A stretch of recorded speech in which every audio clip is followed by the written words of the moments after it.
आप कभी कभी बच्चे पिताजी के सामने यूं करते,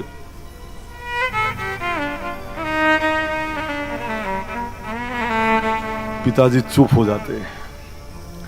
जिनने तुमको बोलना सिखाया उनको चुप आप मत करना हो। इलाला बोलो बोलो बोलो, माँ माँ माँ माँ माँ माँ माँ, बोल बोल बेटा बोल, राधा राधा राधा। जिस पिता ने जिस माँ ने तुमको बोलना सिखाया उनको चुप रहने के लिए हिदायत आप मत देना हो। चुप। किसको बोल रहे हैं? पिताजी को बोल रहे हैं, माँ को बोल रहे हैं, बोलने से रोक रहे हैं। आज बहुत आवश्यकता है कथा की, बहुत जरूरत है आज कथा की। उन बच्चों को कथा में लेके आना जो यूं कर रहे हैं ना, उनको लेके आना कथा में। जो काटवान दौड़ रहे हैं वहां यहाँ लाओ, जो टेगड़ा भसे काटे वहां के वहां अस्पताल में एक असो इंजेक्शन लगावे कि काटे को नहीं। फिर हाँ बर 3-4 महीना में सो इंजेक्शन लगाड़े कि कुत्ते काटते नहीं है। तो इनको 4 महीने में कथा सुनाओ तो हम भी ऐसा इंजेक्शन लगाएंगे कि माँ बाप ने काटना बंद कर देगा। सुभाष चंद्र बोस ने कहा था तुम मुझे खून दो मैं तुम्हें आजादी दूंगा। आज समस्त माता पिताओं से मैं आह्वान कर रहा हूं, अपने युवाओं को कथा में लेकर आओ, मैं उनको संस्कारित बना दूंगा। जो भसीरिया मानन लाओ, यहाँ इलाज होता है अपने यहाँ। आप लेके आओगे तो करेंगे, अब घर घर आकर तो हम इलाज कर नहीं पाएंगे ना। उनको सत्संग में लेके आओ। यहाँ यही तो अवगत कर, जब कलयुग पूर्ण रूप से वर्तमान होगा ना, तब बच्चे माता पिता को चुप करेंगे। चुप, बोलना नहीं।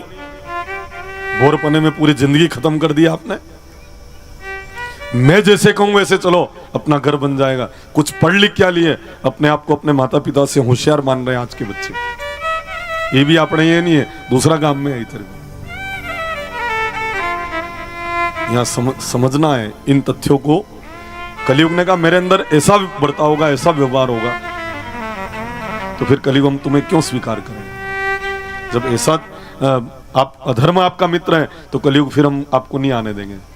कलयुग ने कहा मेरे अंदर बहुत सारे अवगुण होंगे, पर 2 गुण मेरे ऐसे हैं जो सारे अवगुणों को दबा देते हैं। कौन कौन से 2 गुण हैं कलयुग के अंदर जो अवगुणों को दबा देते हैं? कलो केशव कीर्तनाथ।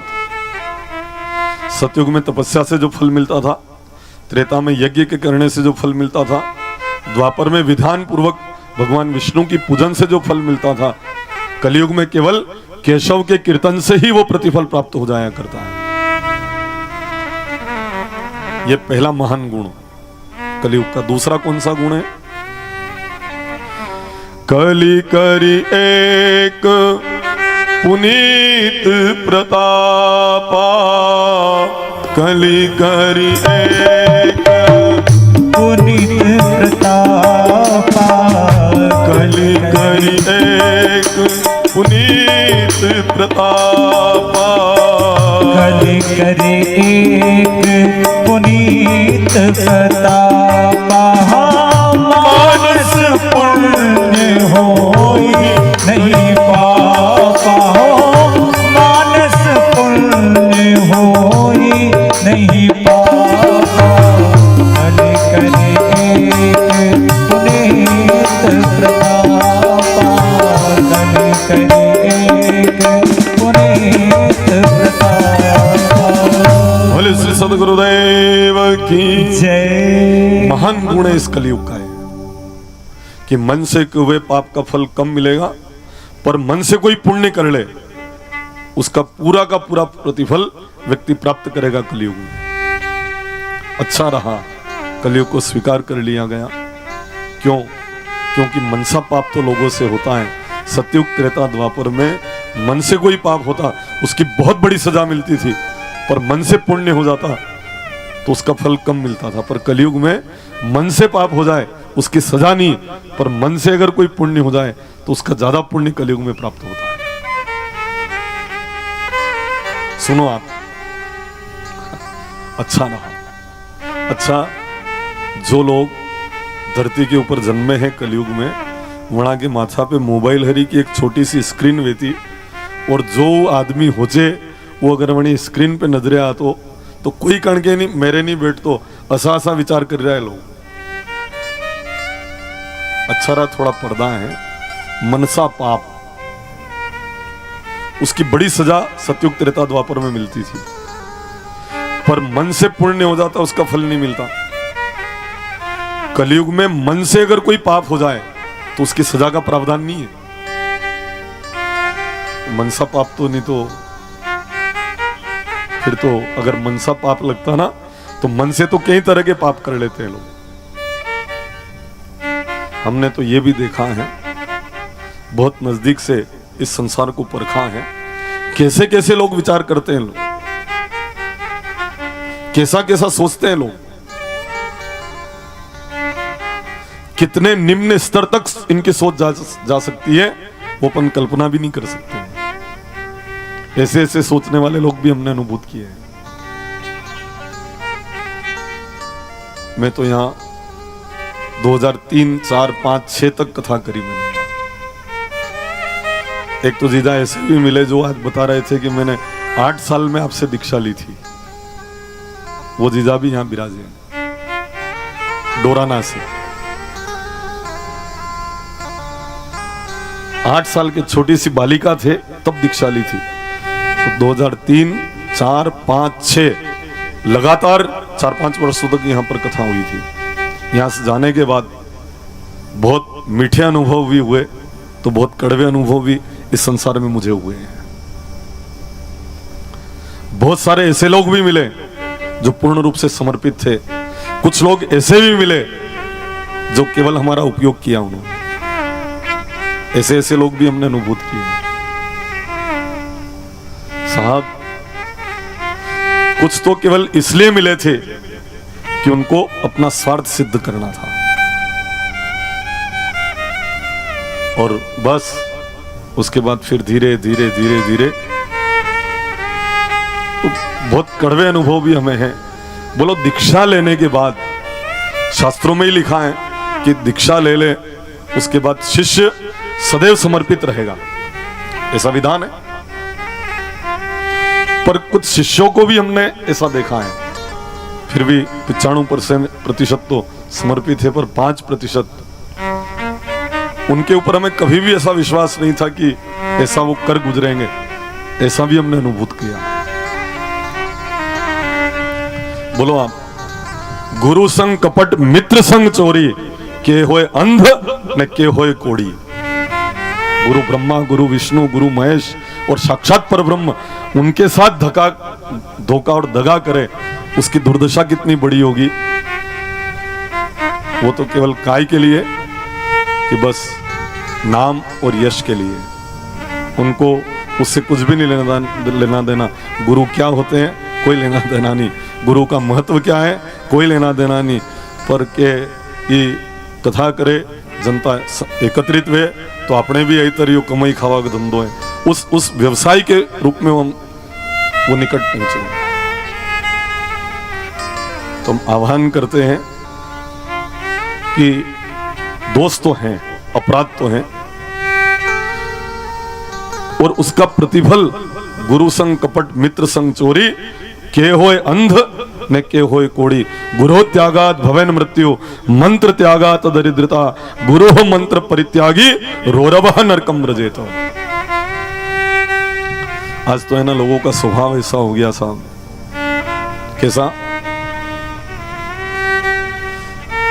कि ये विकल्प ढूंढते हैं संसार के लोग। जो गाड़ी लावे नहीं, बहुत ही इंपॉर्टेंट गाड़ी होती है, वो खूब बड़ाई करते हैं। ने उसके बाद जब उज्जैन मेले में आरटीओ के पैसे कम लग रहे और नई गाड़ी मिल जा तो फिर पुरानी वाली गाड़ी में अड़ाने त्रुटियां नजरिया लग जा।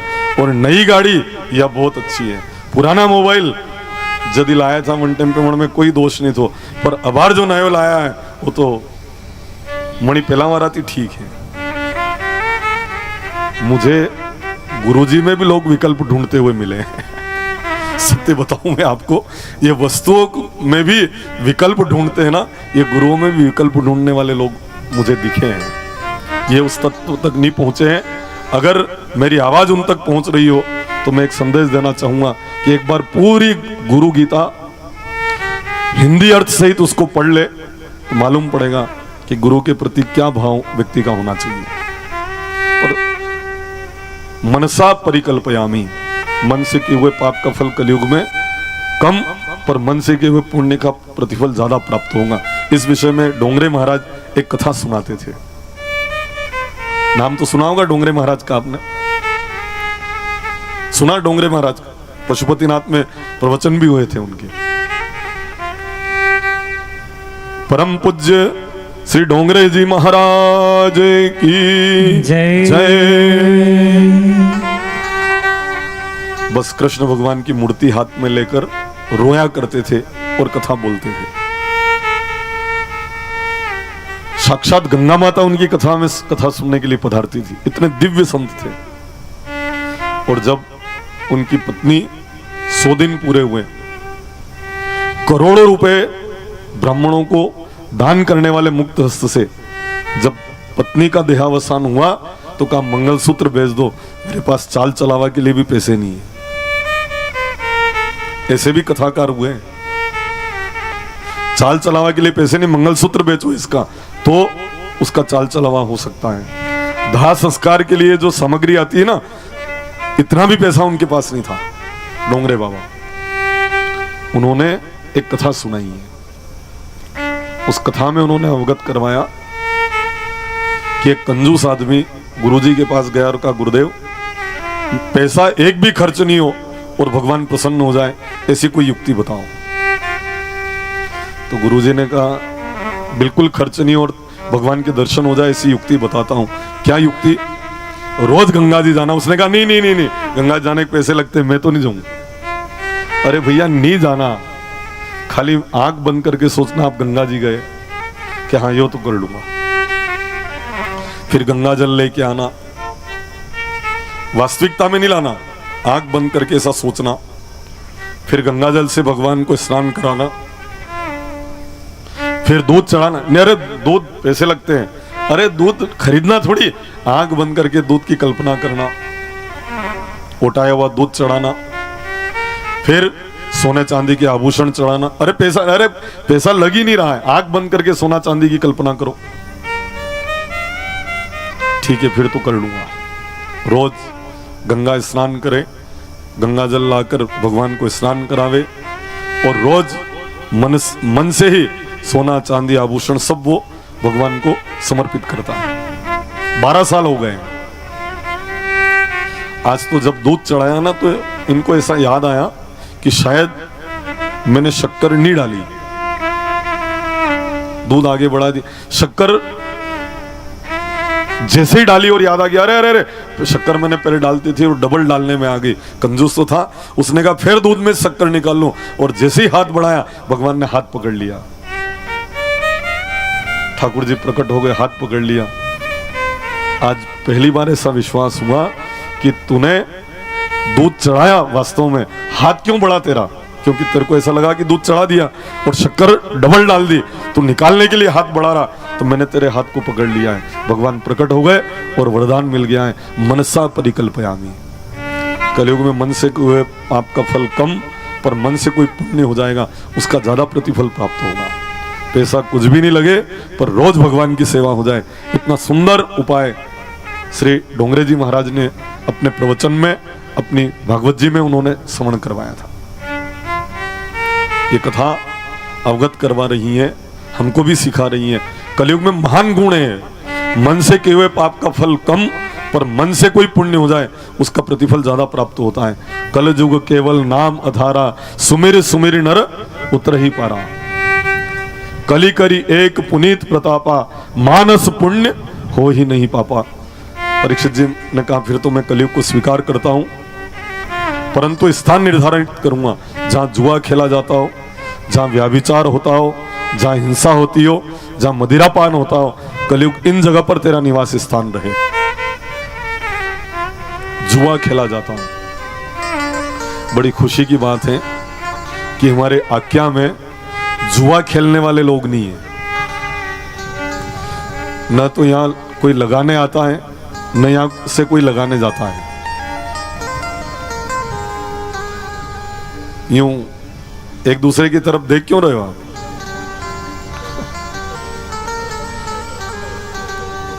मेरा तो जुआ खेलने वालों से परिचय भी नहीं है। अगर जुआ वालों की स्थिति क्या होती है जानना हो तो चलकर युधिष्ठिर जी से पूछो। धर्मराज युधिष्ठिर जी भी जुआ खेले हैं और अपनी पत्नी तक को दांव के ऊपर लगा दिया है। आज के जुआरियों की क्या हालत है ये हमको नहीं पता है, क्योंकि हमारा उनसे परिचय भी नहीं है, मेरे पास आते भी नहीं है, क्योंकि मैं सट्टे के नंबर बताता ही नहीं हूं। अपने तो सीधा काम है, हनुमान चालीसा पाठ करो, आपका सारा काम हो जाएगा। अच्छा होगा। कुमति निवार सुमति के संगी, कुमति को निवार देंगे और सुमति अगर है तो आपका साथ प्रदान कर देंगे वो। जुआ खेलने वाले लोगों की बड़ी दुर्दशा है। ऐसी स्थिति साहब, पत्नी तक को दांव के ऊपर लगा दिया। धर्मराज जी ने भी द्रौपदी को दांव के ऊपर लगा दिया। आज के जुआरियों की क्या हालत हैं ये हमको नहीं पता है। आपके कभी परिचय हुए तो मने मत कीजो आप, पर जांच तो जरूर कर दो। जुआ मतलब ताश भी जुआ है। जीवन दाव के ऊपर लगा दिया इन लोगों ने, ताश खेलने वाले। ये भी अपने आज्ञा में नहीं है ताश खेलने वाले लोग। मुझे बड़ी खुशी है,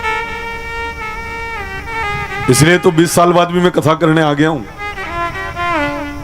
क्योंकि ताश खेलने वाले लोग अपने यहाँ नहीं है।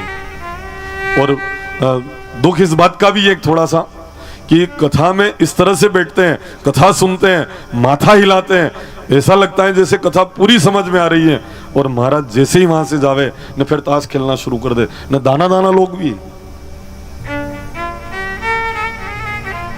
इनको इनकी उम्र की भी शर्म नहीं आती है साहब। इस शरीर के ऊपर झुर्रिया पड़ी की हणा की भी लाज नहीं आई रही। कम से कम वृद्ध लोगों को अपनी उम्र का ख्याल करना चाहिए। हर साल कथा ही जुड़े न, जैसी कथा पूरी वे न फिर ताश खेलना शुरू कर दी। और दुख इस बात का है, मंदिरों में भी खेलते हैं, हड़ान कोई ना भी नहीं कह सके। शीतला माता कोटला पे, देवनारायण भगवान के मंदिर में, नाग बाबू जी के मंदिर में, ये भैरू बाबू जी के मंदिर में, कहीं पर भी बैठ जाते हैं। कोई भी जैन भाई जैन मंदिरों में ताश नहीं खेलते हैं, कोई भी सिख गुरुद्वारों में ताश नहीं खेलते हैं, कोई भी मुसलमान मस्जिद में ताश नहीं खेलते हैं। सबसे प्राचीन संस्कृति हिंदू संस्कृति, पर ये लोग मंदिरों में भी ताश खेल लेते हैं। बड़ा दुख का विषय है। ये लोग जिनकी इतनी उम्र हो चुकी है,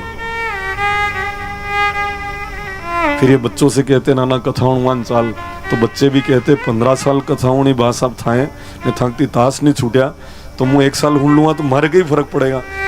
15 साल में कहीं नहीं हो तो मारे 1 साल में कहीं हो जाएगा। आप तो आप हुनिया करो न, मुँह तो ठीक हो। फिर बहुत बड़े धोखाबाज वे लोग हैं जो कथा सुनकर भी सुधरते नहीं है।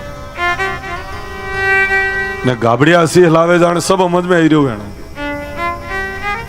कथा में बैठा बैठा ही हसी माथा हलावे के बिल्कुल सब बात समझ में आई वे ने पीरिया जाने कथा नहीं न। जैसे ही फिर महाराज माती जावे न फिर ई ताश खेलना शुरू हो गया। आज्ञा की बात नहीं कही रही, दूसरा काम की हो। आप होती रहा होगा अणी महाराज ने कहीं तक ले आया है, 20 साल तक आवा नहीं दी तो मैं कहां से फिर ले आए तुम इसको। ये तो बहुत तीखा तो बोलता है ना, मैं बोलूंगा। और 3 दिन हो गए, 4 दिन और मेरे पास है, बीच में आप भगा नहीं सकते। अगले साल की कोई आशा नहीं है। जो भी कहनो है अणिदाणज कहनो है। भी इस व्यासपीठ के ऊपर बैठकर अगर लिपड़ी चुपड़ी बात कर ले, समाज को अगर बदल नहीं पावे, तो फिर हम हमारे कर्तव्य का पालन थोड़ी कर रहे हैं। भले तीखी भाषा भी बोलनी पड़े, बोलकर समाज को दिशा देना है। देखो आप, ये बूढ़े बूढ़े लोग मंदिरों में, हाँ मंदिरों में ताश खेल लेते हैं। धर्मशाला में ताश खेले ही। हमने कहा क्यों बा साहब आप मंदिर में ताश खेल रहे हो? इन्होंने कहा पैसा मैंने दिया, चंदा मैंने दिया, माँ गांव को मंदिर माने बनायो, तू ना के वारो कौन है? मैंने कहा बा साहब मंदिर आपने बनाया, चंदा आपने दिया, पर इसके अंदर जो भगवान बैठे वो मेरी आस्था के केंद्र है। मंदिरों को व्यसनों का केंद्र हम क्यों बना रहे हैं? कोई भी मुसलमान जब मस्जिद में ताश नहीं खेलता तो हम हिंदू अपने मंदिरों में ताश कैसे खेल लेते हैं? और इन ताश खेलने वालों के ऊपर एक कथा याद आ रही है मेरे को, स्कंद पुराण की कथा है। कोई मनगढ़ंत कहानी नहीं है, बताना उन लोगों को जो नहीं यहाँ आए, यहाँ नहीं आए ना और खेलते हैं, उनको ये बात सुनाना जाके, बहुत महत्वपूर्ण है। और ये कथा अगर ध्यान से पूरी सुना दी वो कभी भी ताश हाथ में नहीं पकड़ेगा। कथा है स्कंद पुराण की। एक लोमश नाम के मुनि थे, पूरे शरीर के ऊपर बाल थे, हथेली में बाल, चरण के निचले हिस्से में बाल, चटाई की घड़ी करके माथे के ऊपर उठाकर घूमते थे। इंद्र ने पूछा आपके इन बालों का रहस्य क्या है और चटाई माथे के ऊपर उठाकर क्यों घूमते हो?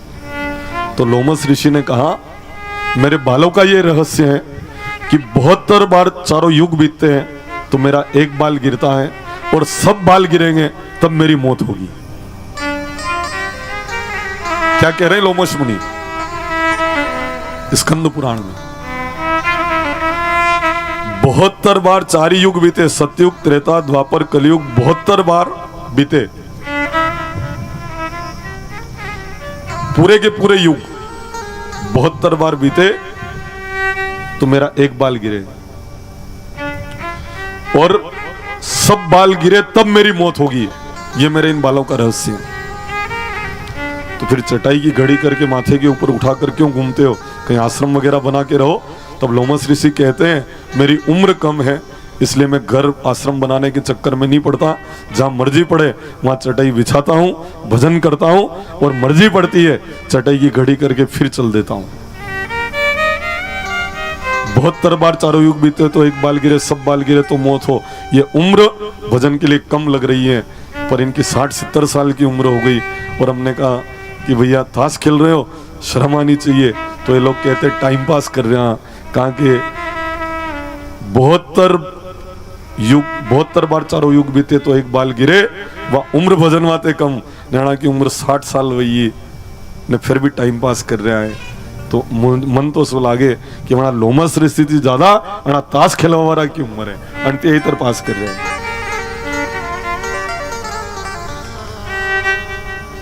वही सके कोई अणी सभा में भी है तो आप यूं हाथ ती आंग्रेती बता दो मत कि ई खेले है वो, उनका स्वाभिमान को ठेस लग जाएगी। आप मत कहना, मैं सार्वजनिक सबके लिए बोल रहा हूं। आप सनातन में हो, मंदिर में जाओ, गुरु मंत्र का जाप करो, भगवत स्मरण करो, मंदिर में झाड़ू निकालो, पुजारी जी का सहयोग करो, सब तीर्थों में जाकर आ जाओ और समय बचे तो फिर बोले कोई बात नहीं, सब शास्त्रों को पढ़ लो और समय बचे तो टाइम पास करो। शास्त्र का एक पन्ना नहीं पलटाया और तीर्थ में एक कदम नहीं बढ़ाया और फिर भी टाइम पास कर रहे हैं। वारे आओ हम सब मिलकर हमारे सनातन इसके मान और इसका सम्मान बढ़ाने की चेष्टा करेंगे। आज से फालतू टाइम पास करना बंद, ठीक है ना? ताश बंद। अब देखो सार्वजनिक स्थलों के ऊपर, होटला के ऊपर बैठे ताश खेल रहे हैं, वहां फिर कलयुग है उसमें, तो जिस होटले के ऊपर बैठकर ताश खेल रहे हैं ना, उनके घर में कलयुग प्रवेश कर जाता है। तो जीजियो अपने होटला करने ताश नहीं खिलवा देना। कोई बैठावे तो जैने एक दान कहना कही है हो, इसमें कलयुग महाराज ने बोल दिया मारे यहाँ नहीं खिलवा दो, मंदिर पे नहीं खेलना, चौराहे पे नहीं खेलना, तो क्या खेलनो? मसान के मेरे ज्यादा तोकड़ो नहीं पड़े न, वहां